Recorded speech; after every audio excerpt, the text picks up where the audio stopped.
I'm the gringo that always delivers. We are the Spy-Fi guys, and this is American Made.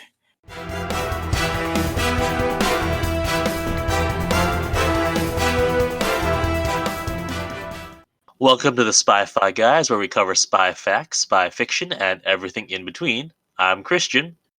And I'm Zach, and this may be the first time I've ever said the word gringo in my entire life.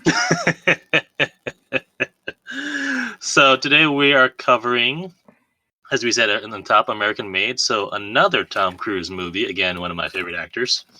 Yeah, you can tell how we were able to come to this decision of which movie to make, or which movie to cover. Makes it easier.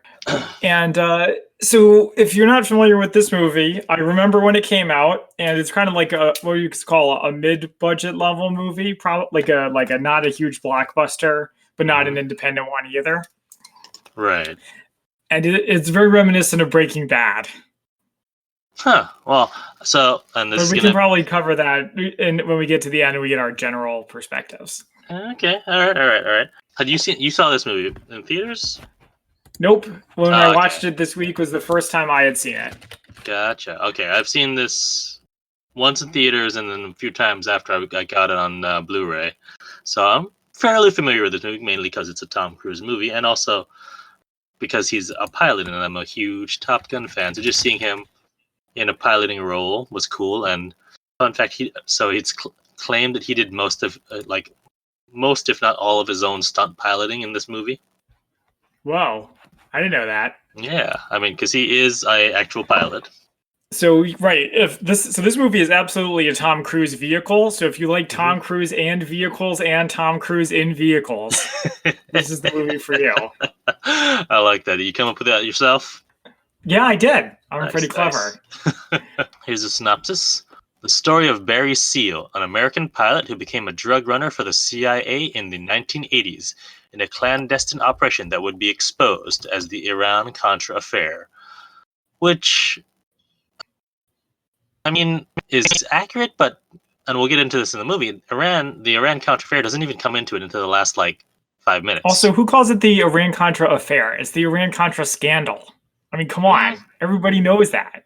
Wikipedia says it's the fair. Well, Wikipedia is wrong. I've always heard the Iran-Contra Scandal. Have you seen the American Dad style Schoolhouse Rock explanation of the Iran-Contra Scandal? Didn't they use that in the movie itself? There is a part that looks like Schoolhouse Rock, but it's different. Oh wait, from American Dad. Yes, I have seen that. Now that I think about it, yeah, that's right. It's great. It's probably my favorite part of that entire show. Probably, yeah. But we can talk about that on another show.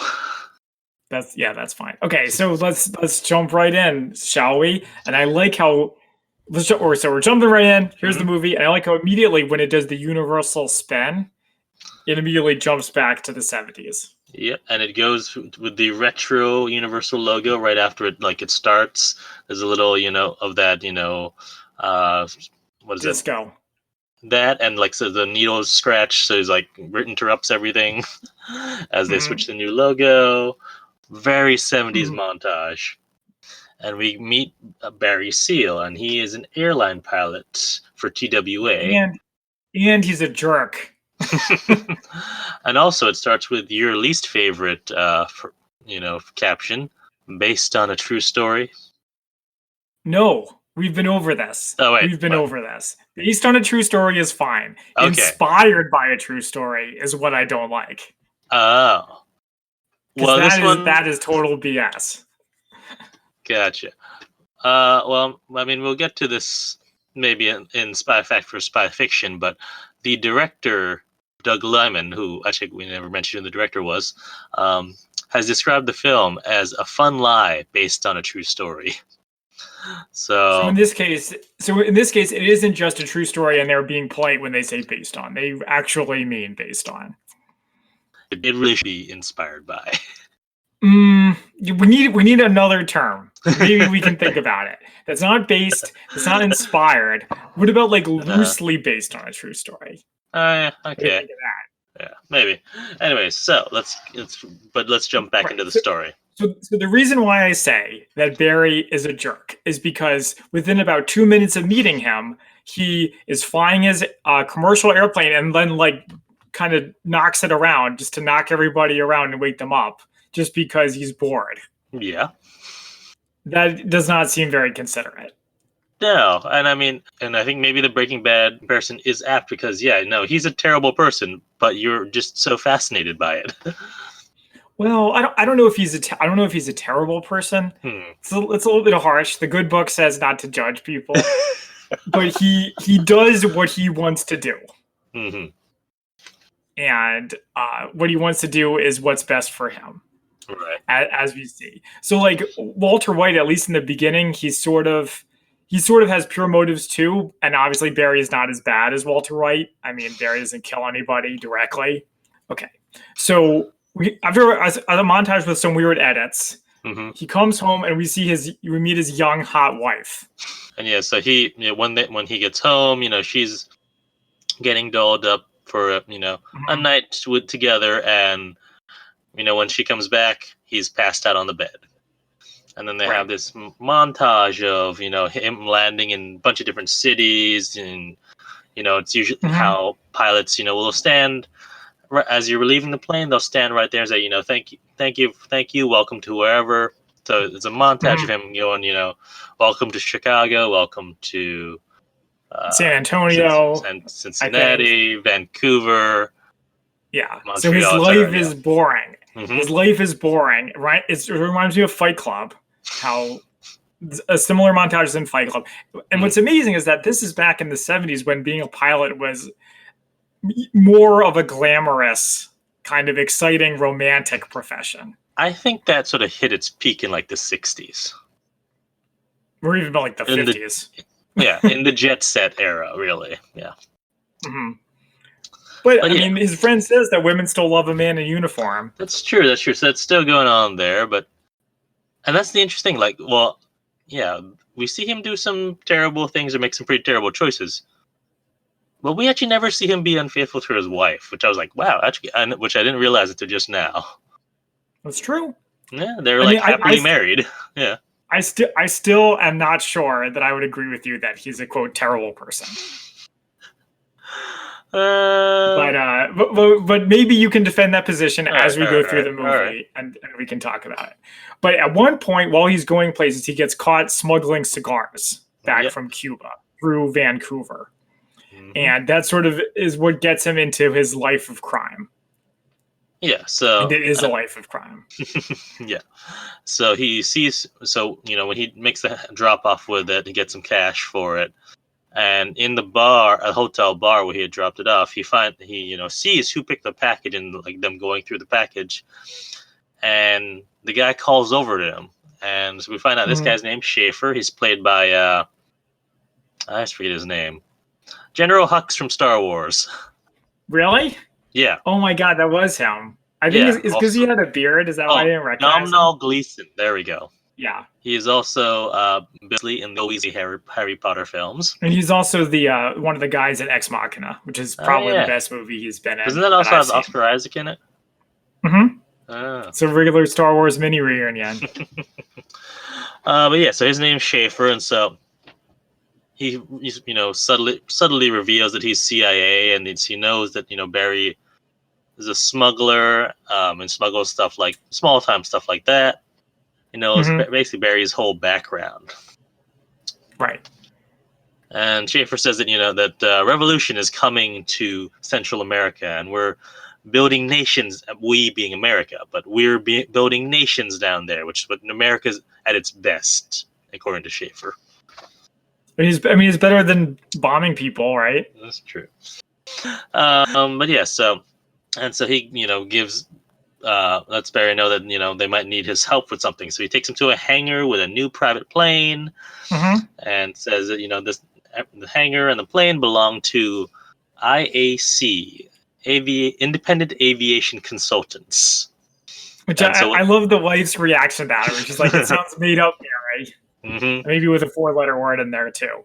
So they want him not to be a smuggler, but to be an intelligence collector. They want him to fly over like guerrilla sites and take pictures with cameras on the bottom of the plane, which is like crazy.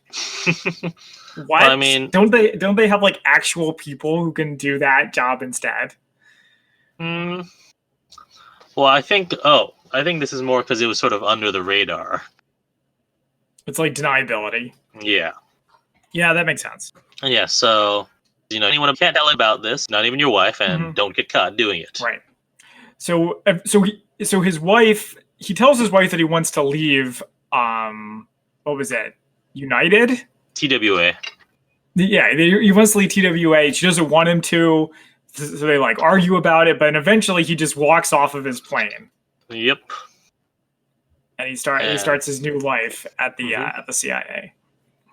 And so as he walks off, this is the first time we get sort of interspersed throughout the whole movie. There are these recordings of Barry, like sort of giving an overall narration and get that Mhm. effect where it looks like it's filmed on VHS.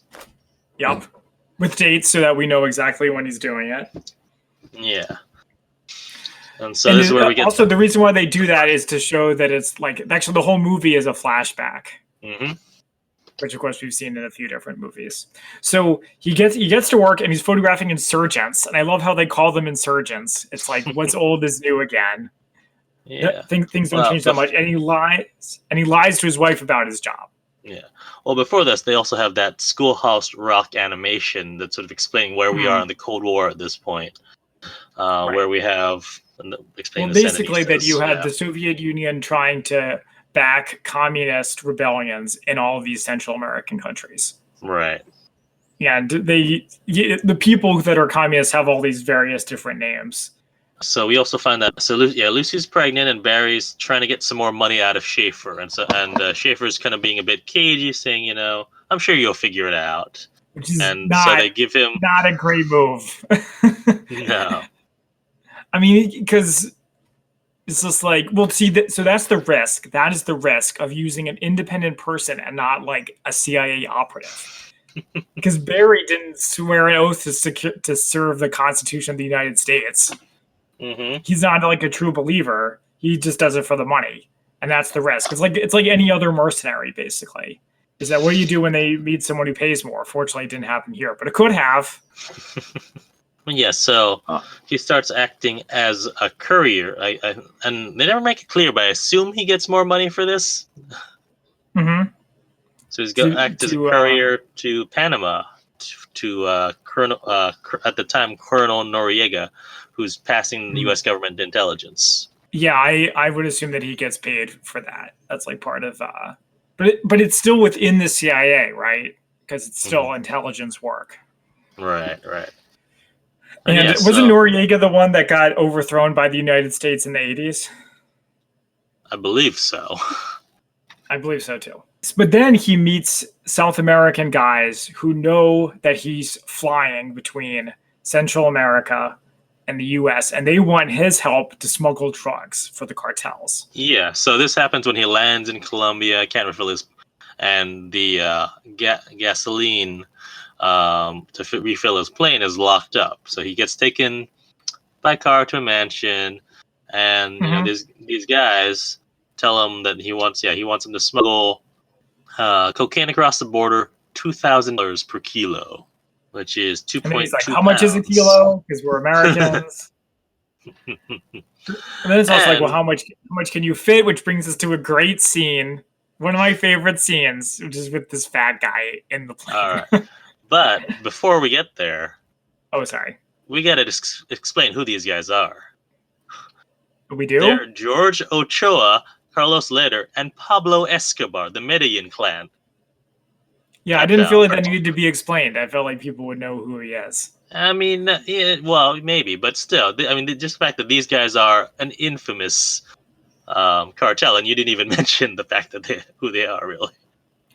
Oh, that's true. Well, I say cartel. Well, also they're infamous for like killing people who cross them. Yeah, which is because they seem like such nice guys throughout pretty much the entire movie, and especially right here. Yeah, but yeah, so to get the drugs across, he has to take off from this airfield, which has a really tiny runway and mountains on both sides, and they want him to land in Miami. He tells them, no, that's a terrible idea. I'm not going to land anywhere. What he's going to do is he's going to drop the product in Louisiana, and he's going to drop it through a hatch in his plane. And so they try to fill the plane up with as much coke as they can. Mm-hmm. And then, like you said, they try to put a Right. really, really fat guard on there. Mm-hmm. Right in the passenger seat, and Barry is like, you either get less product or him, but not both. Mm-hmm. So he gets tossed out, and I guess they just trust him with all of those drugs. They just trust Barry not to screw them over. Mm-hmm. Yeah. So as he takes, and so they push it all the way back on the runway. So far that's pretty much almost in the trees when he takes off. And so he goes. They start up the plane, and Ochoa gives him this cross for good luck. And he's like, at first he's like, no, I don't need that. It's like, no, hey, give it to me. And so as he takes off, yeah. Did Tom Cruise actually fly the plane in this part? Because it looks like he was like gonna die at any second.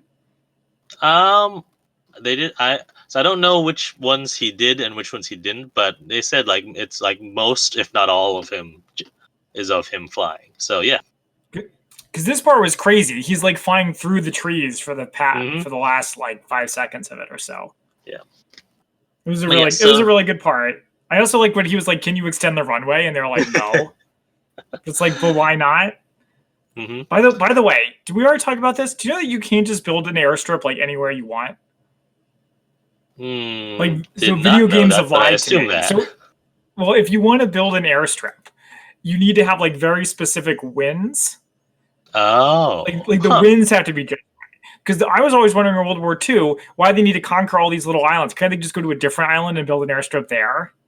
Mm-hmm.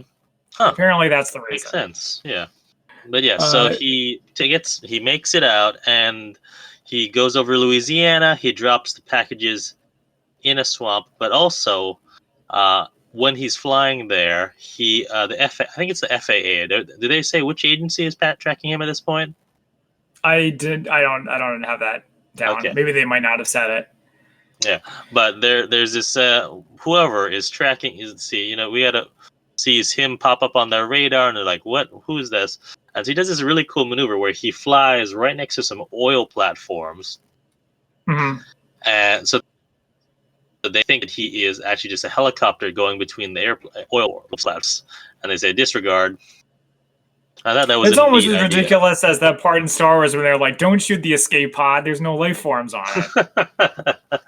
Yeah, but I mean, with the oil or with helicopters going to oil platforms all the time, it makes sense that all right, that's just another one of theirs.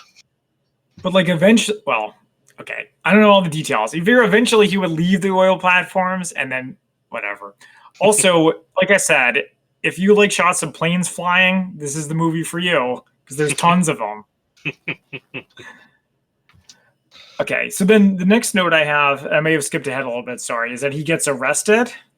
Yeah, well, so before he gets arrested, he's drinking he's toasting with the cartel, on a successful mission, and talking about what they're going to do next time, and then so they see a bunch of armed soldiers invading the mansion, and the cartel tells him to just stay here, it'll be fine, and he's like, "You want me to stay here?" And then he just sees all these guns. He hears all these gunshots and sees a police helicopter. He's like, "Okay, I'm gonna try to get out," and he gets arrested.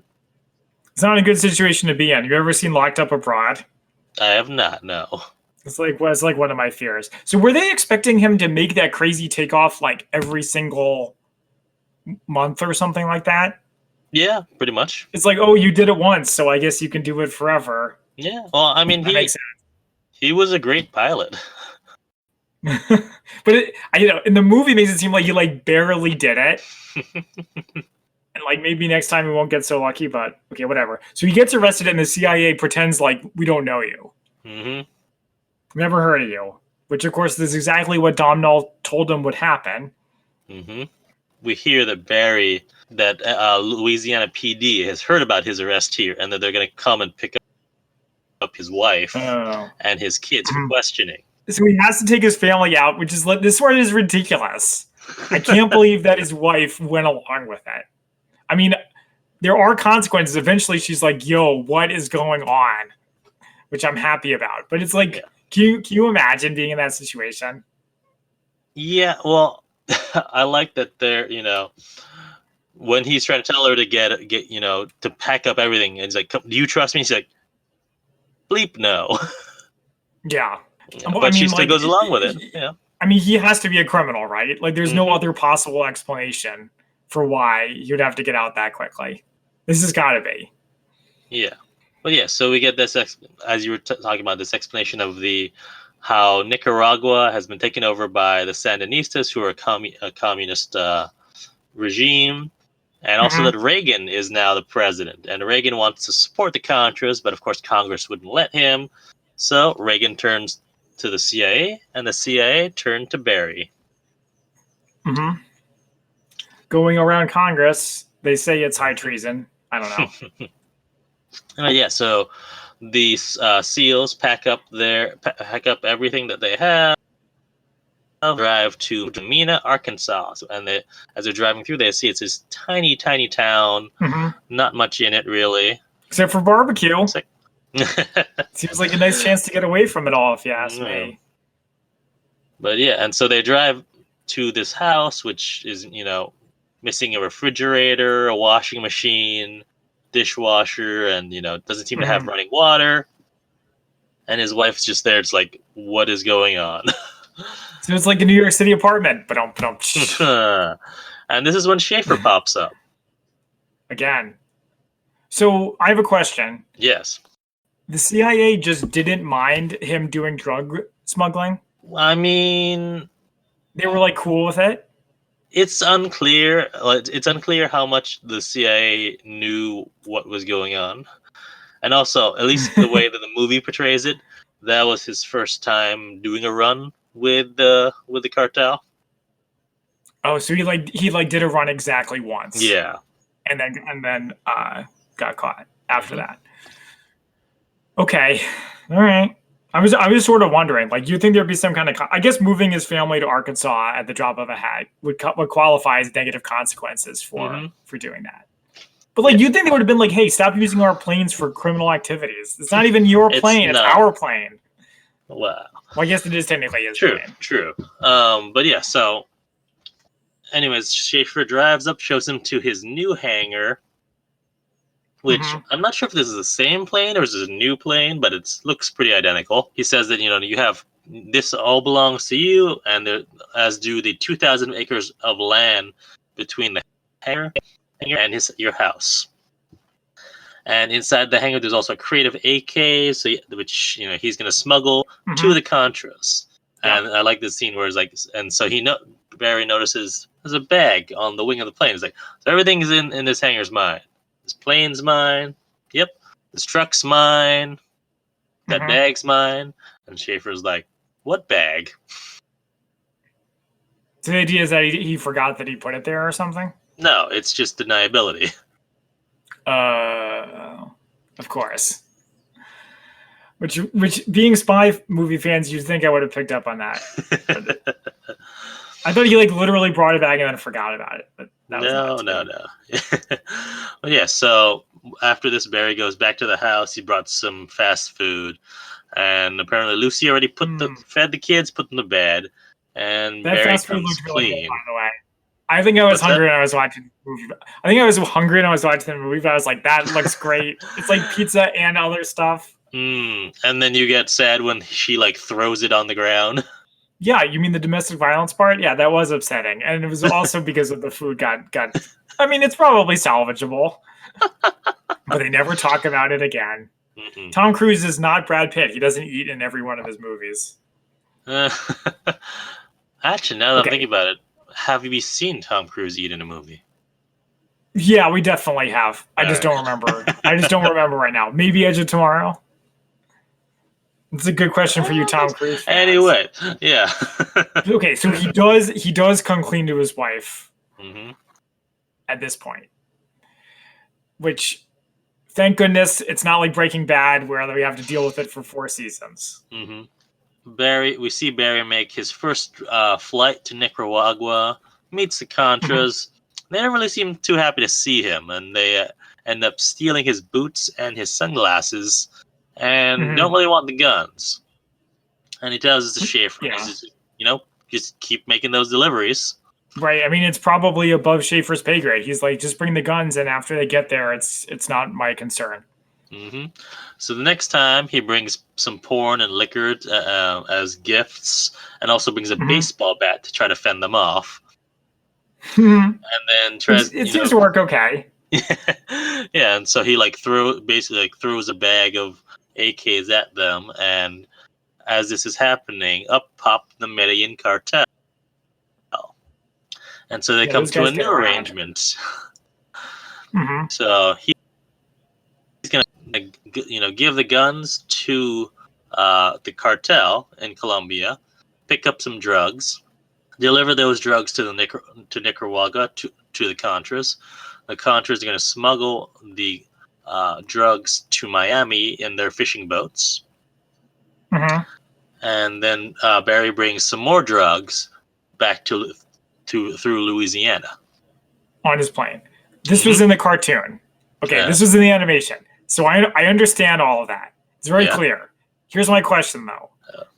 How did the CIA not know that the guns were not going to the Contras? How would they know? Because you'd think someone would eventually say, hey, none of the guns that you said you would send us have arrived. No, because they don't want the guns, because they don't want to fight. Okay. Yes, but okay, somebody in the Contras must want them, right? I understand that the people on the ground, they made that clear in the movie that the ordinary foot soldiers don't really care about the struggle. But you would think the leaders would. All right, and we'll get into this later. Let's table this for now, and we'll talk about this. I was hoping you would explain this to me because I found it confusing. I don't understand how he got away with it for so long. This little scam. Well, I'll put it this way: one of the people he meets, seems to be like the leader of the Contras. So, in other words, they were in on it too. Yeah. So much he's trying to do, he hires some help. So we meet these 4 other pilots: Pete, Stan, Bill, and Bob. He calls them his snowbirds. His crew. Yep. And Schaefer, he finds Schaefer and waiting for him at the hangar and says, we need to borrow some of your land because we're going to bring the Contras over to Mina to train and so they can learn how to fight. Wow, there really is nothing new under the sun, huh? You mentioned that, but that's the part of the reason why Congress didn't want to get involved. Probably the right call, yeah. But yeah, so as he's bringing the Contras over in the planes, a lot of them end up just running away so they can live in the U.S. and live in a better country. Which is so funny. Yeah. And as this is happening, so Barry's getting paid not just from the CIA, but also by the cartel. And he has loads of money. And so he's trying to figure out, he needs to launder it. So he buys Lucy a car. They remodel their home completely. And Barry opens a bunch of front businesses, including some of them trophy making or sign making. A bunch of other stuff. And just hires employees not to do anything. We also get a part here with Jesse Plemons as the sheriff. Oh, yeah. Jesse Plemons is in Breaking Bad, and he's in Game Night, and he's in a lot of different stuff. And this keeps coming up in the movie, but it's ridiculous how he has just cash everywhere in his house. Which is and what this movie reminded me of the most was these like a gangster movie. Like Goodfellas or Casino, and it's these were the good times. We were making money on top of money. We thought they'd go on forever. And so there's this montage of sort of 80s excess. It's Wolf of Wall Street. That's it. That's the one. That's a good comparison. Yes. And all them buying actual ponies for their daughters, going to parties with the cartel. Having 0G sex in an airplane. Wait, what? Was I not paying attention during that part? Apparently not. Oh wait, Yes. No, I got that they were in an airplane. I didn't realize it was zero G. I didn't realize that that's what they I mean, were doing. not necessarily. Yeah, well, did you not notice the floating presence in the background? Maybe, I guess not. All right. That's pretty slick. I didn't even know you could do that in planes that weren't like the Vomit Comet. I mean, what all you need is just to fly in that parabolic arc. I think. I'm not an aerospace engineer, so I don't know. But as I'm sure, as I understand it, you just need to fly in that parabolic arc, and it'll give you however many seconds of zero G. Better work fast. But yeah, so and all this happens, as you said, these are the good times for the Seal family, and then JB shows up. It's always family. So have you seen Casino? I have not.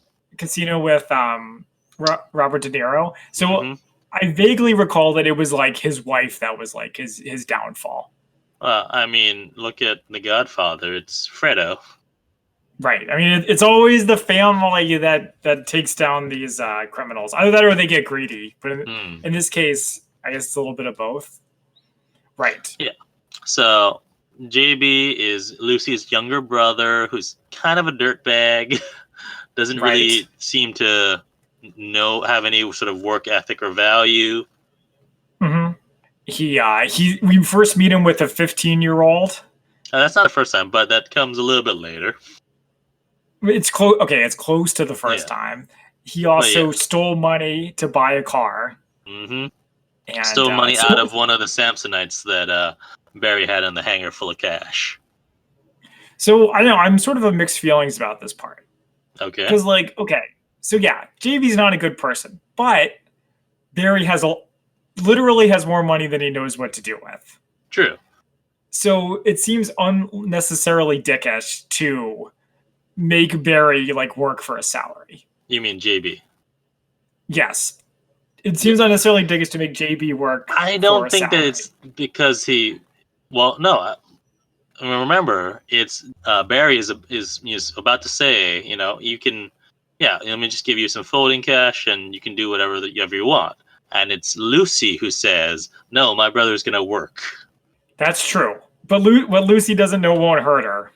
I mean, it's not like Barry has had an issue with her lying to her before. And so the thing is, if this were like a real business, it would be one thing. But the fact that it's a criminal enterprise, and once JB knows about it, then he has leverage over Barry, which of course, exactly what happens later in the movie is that he tries to blackmail him. Yeah, but even if he did just give him a bunch of cash, you don't think JB's going to? JB strikes me as the kind of guy who, if he starts, gets that cash, he's going to want more, and he's going to start to try to figure out why they have so much cash. Well, it seems to me like he eventually figures out. I mean, okay, he can see their house, he can see their cars, he knows they have a lot of cash, and maybe he doesn't know how they get it, but he knows that they have a lot, and that means he can hit them up for them, whether he earns it, whether they just give it to him. I don't know. Maybe I'm overthinking this. But yeah, I don't even know where I'm going with it. Let's just move on. Oh, I also wanted to talk about the Confederate flags. Oh, well, I mean, they're in the South. Well, JB has. I just wanted to point out for the record, JB has one on his car, and then Barry has one in his house. True. And I guess this movie was made in an era when we're not as sensitive about them as we are now. A little bit of acknowledgement would have been nice. I mean, on the one hand, I can see that. Okay, it is they are living in the South, and so they would have it up. Mm-hmm. But yeah, I mean, I didn't really. It wasn't a big plot point that he, Also, we hear that he is a very big Reagan supporter, so probably Republican. So. Well, I'm not going to go there, but I'm just going to make this one point and then drop it, which is in movies, nothing is in a movie accidentally. So if there was a Confederate flag in the house, it means the director wanted it to be there. And I would have liked to have known why. I mean, we can move on. I would just say it's probably just set dressing. Okay. Yeah, so Barry and Pete are about to land a plane. They're going on one of their runs, and the DEA catches them. And the DEA has this jet that is really fast and can outrun them. But Barry is, again, he's a brilliant pilot, and he realizes, that yes, they can go faster, but their planes can go a lot slower for a lot longer. And so they can just fly out to the ocean and just keep going, whereas eventually, before them, that jet is going to run out of fuel. So all four planes are out there, and they, just keep going, and the DEA runs out of fuel, and after they're at bingo fuel, which means they are at 0 on the fuel gauge. But doesn't so DEA have more plans? Doesn't the DEA have more plans? I mean, they have at this point they just have the one plane flying going after them. Okay, I just don't understand how this could have worked. But whatever, they're other professionals. Yeah, all right. And during this time, one of the other pilots, Bill, apparently fell asleep as they were flying, and so Barry does this neat thing where he hits his wing and tips him a little bit to wake him up. I was like, and again, if this is Tom Cruise actually doing that, damn. Yeah, I mean that's really dangerous and impressive. So that's a pretty good move. Yeah. And at this point, we find that the FBI is starting to track all this money that's going through Mina. So you have one of these FBI agents, come into town and just see that all these businesses that have sprouted up. And we find out that one of the Mina banks actually put in an auxiliary vault. And at first, Barry thinks that, you guys are giving me building a vault just for me. He's like, oh, no, we're building this auxiliary for all our other customers. The main vault is for you. See, this is the classic mafia movie thing too. It's like they have all this money and they spend it and they have the good times, and then eventually somebody notices, because they always do. But then, so what you want to do is you want to be like an NFL player where you make your money and then get out, but you can't get out because every time you want to get out, they keep pulling you back in. So you either die or you get arrested. It's almost like crime doesn't pay. Or I guess if you become the Godfather. I mean, it's I guess if you become the Godfather, then you can just get really old. But if you're in middle management, you're kind of stuck. Yeah. So we see Barry getting chased by the DEA again. This time they brought a slower plane, so they can chase after him as long as he can. This is great. This is my other favorite part. And so he's like, you guys want me to land? All right, I'll land. So he takes his plane down in a residential neighborhood, lands on a street. It almost looks like a great landing at first, and then he smashes into a stop sign and a tree. I mean, there's no way he wasn't going to smash into something. Yeah, it's true. And so he lands, the plane crashes. He's okay, but he lands in this kid's yard, or this yard with 2 kids there, and covered in cocaine. Yes, covered in powder. Yeah. And I'm pretty sure that we've all been in this situation while playing Grand Theft Auto, by the way. I was just going to say, what scenario have you been in this situation?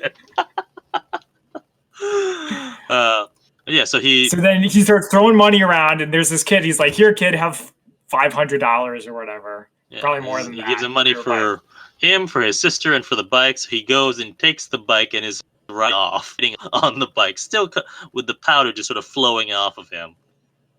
And I guess somehow he escaped. He gets out somehow, yeah. And so at this point, we find out that the cartel has had to leave Colombia because Escobar went crazy and killed a bunch of people. And so they had to move to Nicaragua. Right. And Barry's in this meeting with the cartel and the Nicaraguan Minister of the Interior, who controls the airport. And at the same time this is happening, JB is being a punk. He steals another Samsonite full of cash and is acting super suspicious. And that cop, played by Jesse Plemons, spots him. And it's this really tense moment where JB comes into the restaurant, spots the sheriff there. They lock eyes. He tries to turn around, run away, and the sheriff takes him down and arrests him. And so while Barry's in this meeting, he gets all these frequent pages, and he's like, look, and they're just staring at him as the pages keep coming, and he says, "Mi esposa," which means it's my spouse. Nice. And they're like, "Oh, we get it." So he calls and finds out that JB got arrested because he was flashing all this cash around. See, the classic mistake. That's how they always go down. It's like Shakespeare. So and then counterpoint to your not counterpoint. So to your point about JB just giving JB all the money, this is what would happen if you gave JB all this money. He would act super suspicious and get caught. But I mean, he got caught kind of regardless. Yeah. Well. So whatever. I mean, if it were me, I would have been like, "Here's all this money and leave." And if you come back, I'll kill you. Which, of course, spoiler alert, is what's about to happen. Yeah. So Barry goes home, and so he's on a bunch of different phone calls with JB and with the cartel. And Jorge of Ochoa tells him that, "Don't worry, we'll handle it." No, I don't want you to handle it. Oh no, don't worry, we'll handle it. So JB gets out on bail, and Barry picks him up and takes him to the car that JB bought, and it's fueled up. And like you said, Barry gives him a bunch of cash and says, "Go take this. There's a passport in there. Go to Bora Bora from Dallas Fort Worth, and just goes directly there and get out of here." And as JB is about to get in the car, he insults Barry and demands more money weekly. And as he's driving away, the car explodes. Yeah. So some questions about this part. So first of all, Barry had like this whole life like plan like ready for him. So that's also like Breaking Bad, the old guy with the van. Okay. I don't know how well you remember Breaking Bad, but there's like this old alert, guy. I have not spoiler, but confession, I've never seen Breaking Bad. Well, it's good. I mean, I don't think it's like the greatest show ever. Like some people think it's like amazing, like life changing. I don't agree with them about that, but it is good. Okay, all right. Anyways, continue. I think it's worth your time if you like crime shows, shows about people getting in over their heads and trying to struggle out. Just sort of like this movie. So yes, JB tries to extort him, try to get more money out of him. So it's very convenient for Barry that he dies. But then it's like, well, who rigged the car to explode? And was the cartel guys? Did he not know they were there, or did Barry? No, because Barry is so shocked and surprised about it. I suppose that, yeah. And it ties into later on, and we'll get to this, but when he's, after he gets out and he's hunted by the cartel, he's afraid of his car exploding. And that's why. Because he knows that, because he knows that's like an established way of doing stuff. Yeah. Okay. So then after the car explodes, there's all this like evidence that he has to get rid of.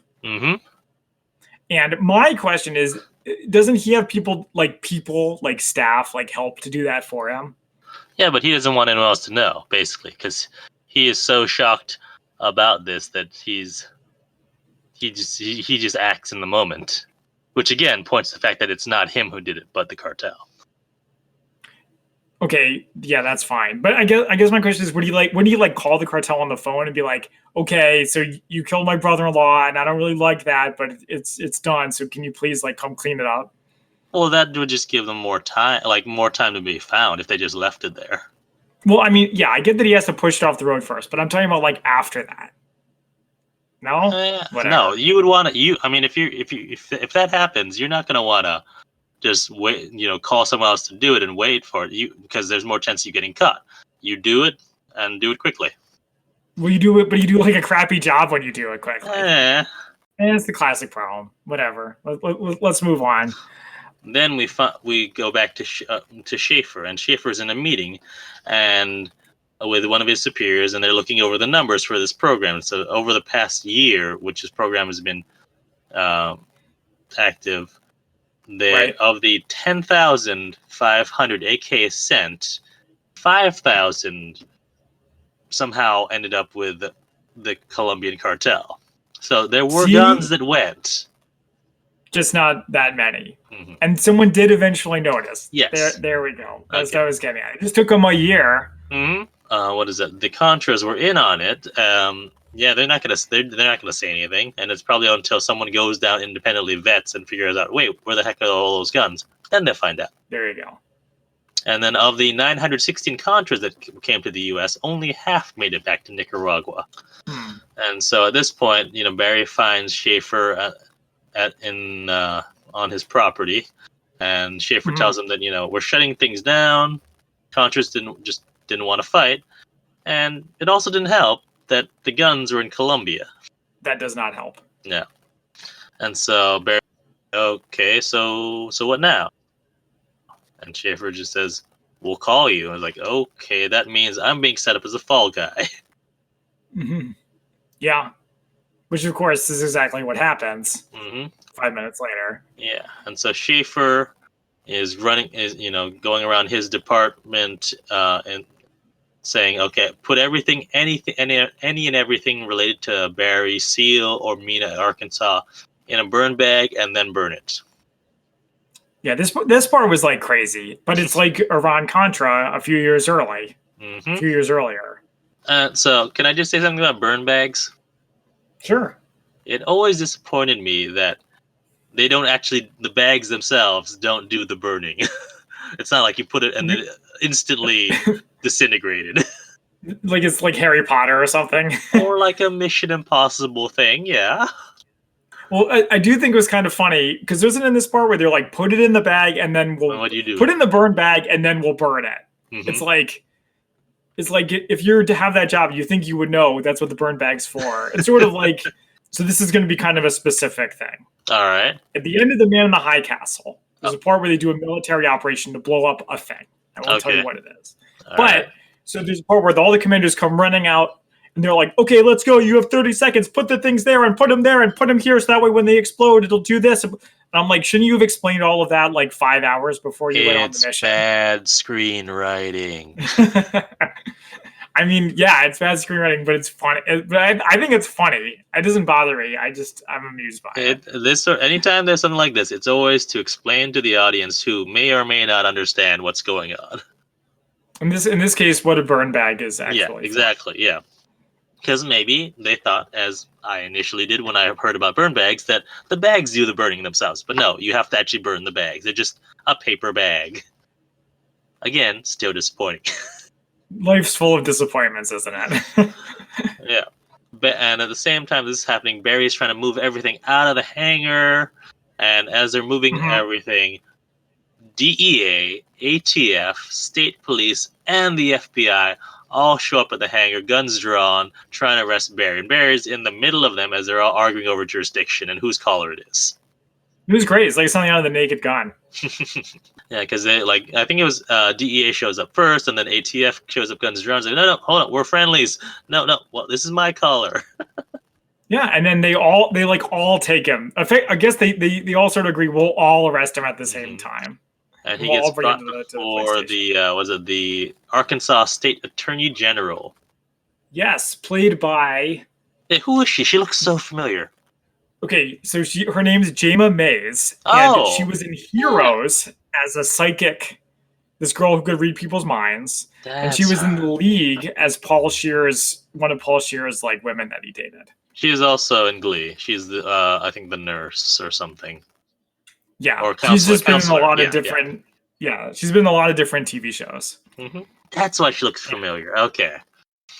Yeah, she's. I think she's like recognizable, but you're just never sure from where. So she wants to nail Barry to the wall, basically. And as you know, they're getting there. Basically, she's basically telling him, how many. He had the line? He had the trifecta. Guns, drugs, and I don't know what the other thing is. I don't remember the other thing either. I don't know. But anyways, so as this is happening, she gets a call from the governor of Arkansas, Governor Clinton, who a man you may know. Yeah, future President Bill Clinton. And as she's on, so she says, "All right, everyone out, take him with you." So they're just sitting outside in the hall. And as they're sitting, he's like just telling the officers about how apparently Cadillacs have the most trunk space. Yeah, a little smuggling tip. For all of their troubles, he'll give them all Cadillacs. Now, refresh memory. They say that he give them Cadillacs filled with money, or just Cadillacs. No, he said, I'll just give you a Cadillac. And they say, Okay. you want to add bribery to your list of charges? And he says, it's not a bribe. I'll just give it to you because I'm going to walk out of here. They all laugh. Then he says it again. And a minute later, the attorney general comes out and says, all right, take the cuffs. I was like, what? And they're all like incredulous. And it's like, nope, he's free to go. Because So this was interesting. So a state attorney general can apparently tell an FBI agent what to do. Apparently, or it's a movie. That's true. I mean, so apparently, did you know that like states have their own FBIs? Like I listened to this podcast called Up and Vanished a few years ago, and the GBI is like one of the main organizations in it, the Georgia Bureau of Investigation. I did not know that. Interesting. Like, well, I don't know if every state has one, but that would be an example of one. But this guy's FBI, so. But I'm like, but if it was the ABI, Arkansas Bureau of Investigation, then it would make sense that they would answer to her. Right. Right. But I would also guess it makes sense that her orders come from the top, really. Well, it's not clear who gets him out at first, which I thought was interesting because why is he so confident that he's going to walk out of there if the CIA has disavowed him? I think it's once that they got that phone call. Once she got that phone call, and he's like, "Oh, this is going to go my way." And so so when he gets in the car and there's these two guys in suits, he said, and he said, like, Schaefer told you to get me out, right? Because I know too much. And then they're both like, who's Schaefer? Yeah. So yes, but he does know too much, and I thought that was something that would have come up. Yeah.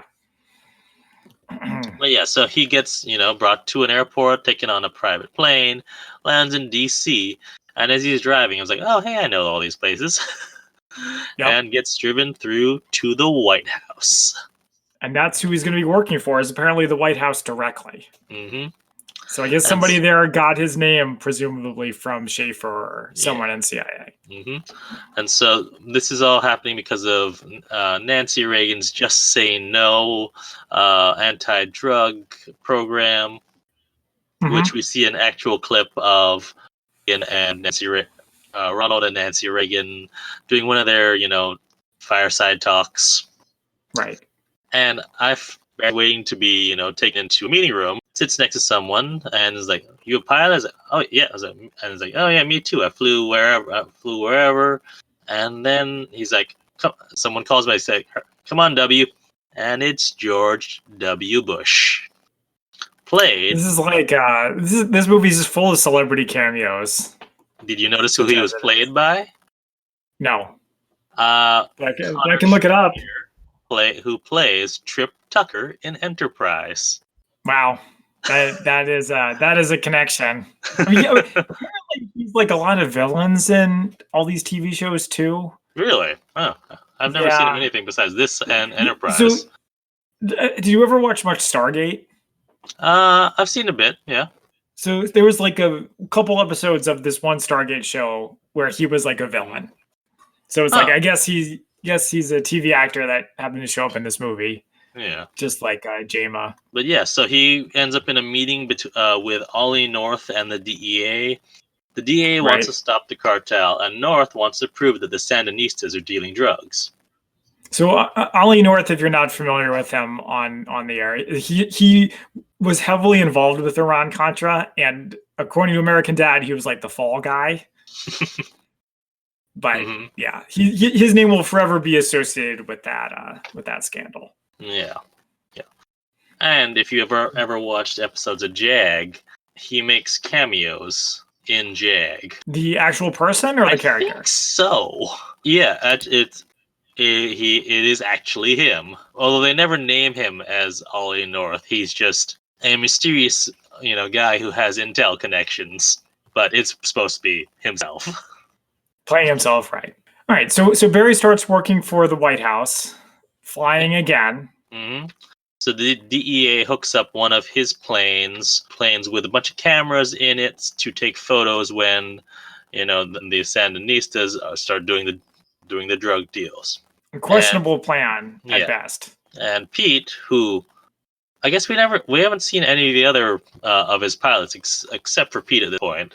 I mean, they're like in the background, but they don't really do Yeah. much of anything. And Pete's not happy with this. He can see the wires to where the cameras are, and the DEA, agent is assuring Barry that these photos will be classified. No one's ever going to see them except for intel people.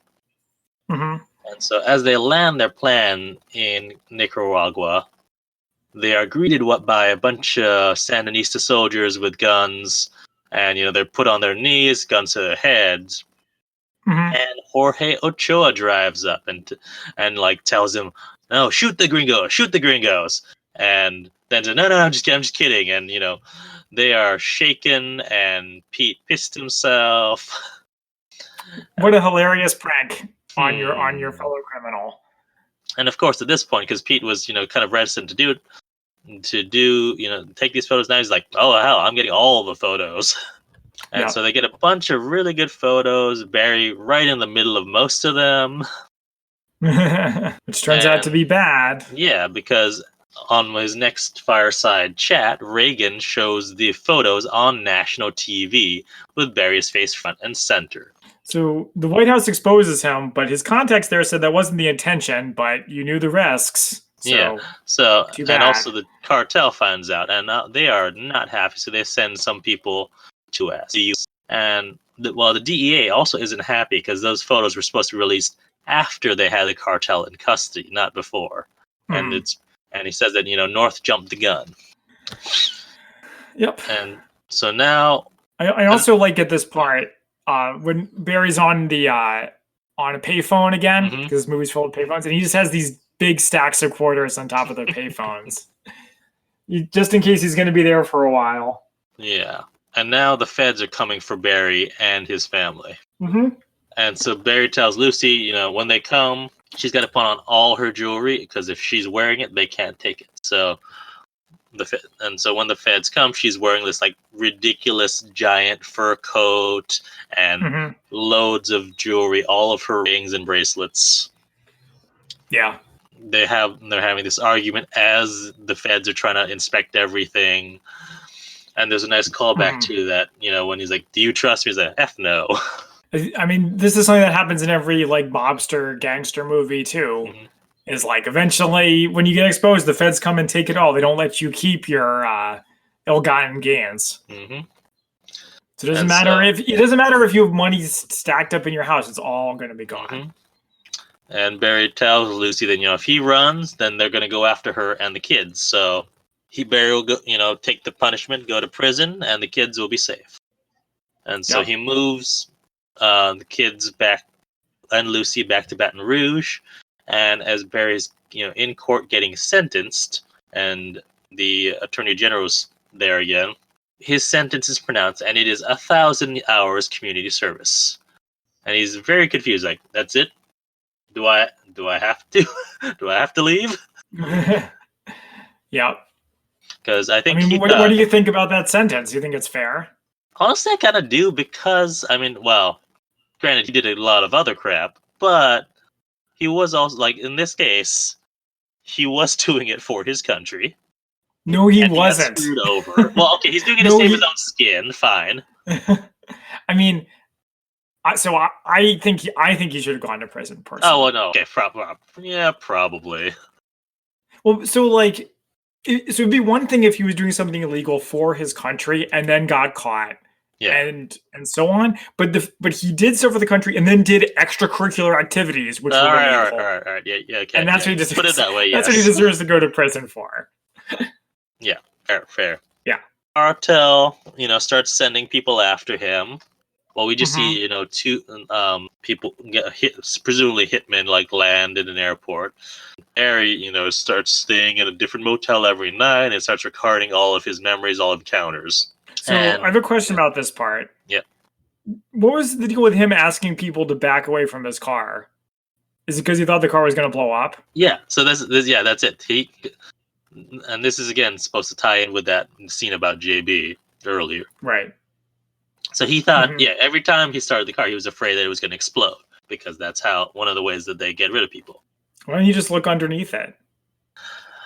Yeah, I mean, to be fair, that could have been I a guess you thing. wouldn't necessarily see it. You don't know, and also you don't know where. Like, if you look someplace, they might have hid it somewhere else. Like, so you don't really.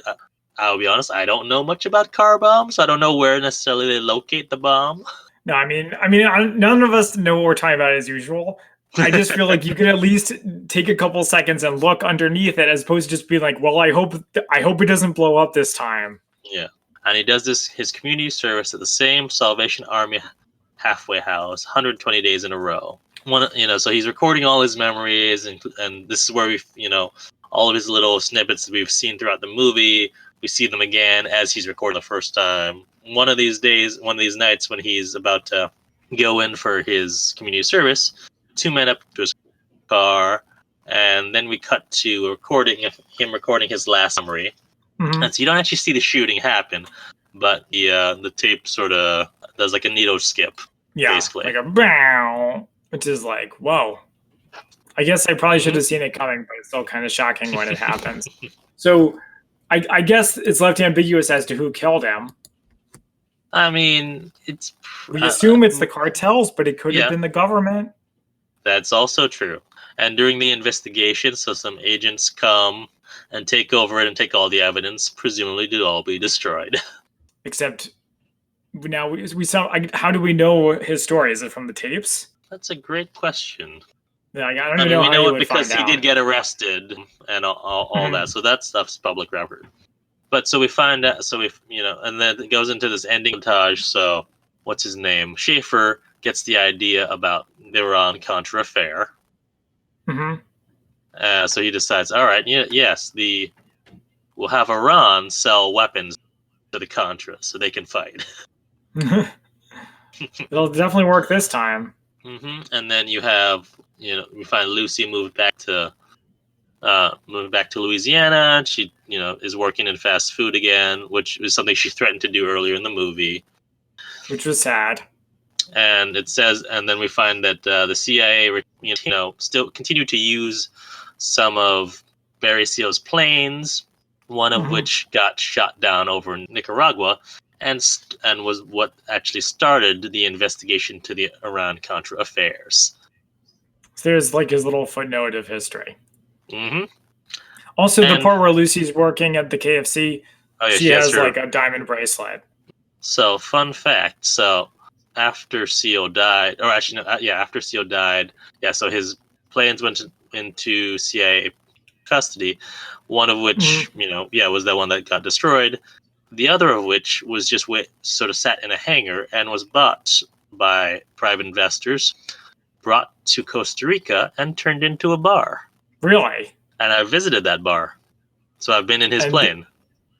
whoa. And when we I think post they this, disinfected that. so it's one of his larger cargo planes, yeah, similar to the one that he had the cameras built into it. Oh, like the giant one. Okay. Yes. Not the So cool one. when we post this podcast, I'll post some of those photos on our social media of me visiting the plane. Nice. All right. And I think that is the movie. I don't have anything else. And that's pretty much it. So we can move into spy fact versus spy fiction. Always my favorite part. So as I said, the director described this film as a lie based on a true story, or a fun lie based on a true story. So a lot of this is very debatable on whether or not it's true. Mhm. Apparently, Seal at one point flat out denied that he had ever worked for the CIA, although he denied it in court. So maybe he was just trying to cover his tail. Who knows? Mhm. But a report by the CIA Inspector General acknowledged that covert training exercises were conducted at the Mina Municipal Airport, but denied any illegal smuggling took place. Okay. It's slightly unclear if it was his plane that went down over Nicaragua, Mhm. because it was apparently belonged to Southern Air Transport, which is a front company for the CIA. So Okay. So it could be. it could be his Yeah. plane, and they just done that. But yeah, a lot of also he was a smuggler long before. Well, actually, you know, as said in the movie, he did some small time smuggling and then went full blown. So it's unclear whether or not he was, smuggling for the CIA or if he was just out for his own money. Right. But he did act as an undercover agent for the DEA after he got arrested. So this is how we know some of his story. Okay. Yeah. So and also JB, that whole plot with JB, invented for the film. What? Really? Yeah. Mm-hmm. Whoa. What about the part where he lands on the street? Also invented for the film. Darn. That's disappointing. But it made for an entertaining movie. That's true. All right. So did you have a favorite quote? I had some trouble finding a favorite quote. I would say my favorite quote is, can I do two? Yeah, sure.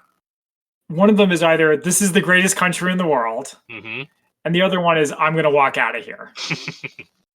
And the quotes themselves aren't that great. I guess it's more the circumstances under which they're delivered that I really All right. So my favorite quote is actually his last scene. It says, I guess you could say I helped build an army, defend a country, and create the biggest drug cartel this world has ever seen. DEA, CIA, White House. I mean, it's been a hell of an adventure. Aw, that's nice. Yeah. I mean, what a legacy, though. The greatest drug cartel in the world. Mm-hmm. It's not exactly something to be proud of. Yep. All right. And now I believe it is time for our ratings of 1 to 10 martinis. 1 being the worst spy movie you've ever seen, and 10 being the greatest spy movie ever. All right. How would you rate this film? So this is I think this movie is more of like a gangster movie or like a crime movie than it is a spy movie. I mean, because the CIA is involved doesn't make it a spy movie. It does have some entertaining parts. Usually, the metric I use to judge whether I like a movie is whether or not it holds my attention, which it did. Mm-hmm. I do think that if you love Tom Cruise or vehicles or Tom Cruise and vehicles, this is the movie for you. Yes. But I think it's like pretty average. It was an interesting story. The fact that a lot of it's not true bugs me, so I will give it a 5 out of 10 martinis. All right. And I, again, big Tom Cruise fan, so that's going to boost it up for me. It always, having Tom Cruise in your movie will always boost it up a few numbers for me. Mm-hmm. So I'm going to give it a 7 out of 10. Right. I enjoy this movie a lot, and I appreciate especially all of the not actually action scenes, but all the flying scenes I thought were really well done, especially anytime that Tom Cruise is actually flying in it. So I thought that was really cool. Mm-hmm. And I also appreciate it shows, sort of the dirtier side of the CIA and how they were, especially during that time period, with how they were, willing to, turn their head and sort of ignore some stuff that was necessarily going on through their operations. It's definitely an area of the spy and the spy-fi world that we haven't covered yet. So I think it was a good choice in that respect. All right. Anything else you want to talk about before I do the sign-off? No, I don't think so. Yeah. Okay. Well, thank you for joining us. You can find us on social media at the Spy-Fi Guys under Facebook, Twitter, and Instagram. Until next time, I'm Zach. And I'm Christian. And we are the Spy-Fi Guys, signing off. Thank you for listening to the Spy-Fi Guys. If you enjoyed our podcast, please be sure to give us a 5-star rating on iTunes. The theme song from this podcast is Mistake the Getaway by Kevin MacLeod from Incompetech.com. Licensed under Creative Commons by Attribution 3.0. Films, books, and television shows reviewed by our podcast are the intellectual property of their respective copyright holders, and no infringement is intended. This is a personal podcast. Any views, statements, or opinions expressed in this podcast are personal and belong solely to the participants. They do not represent those of people, institutions, or organizations that the participants may or may not be associated with in a professional or personal capacity unless explicitly stated. Any views or opinions are not intended to malign any religion, ethnic group, club, organization, company, or individual. You can find our podcast on social media at The Spy-Fi Guys on Facebook, Twitter, and Instagram.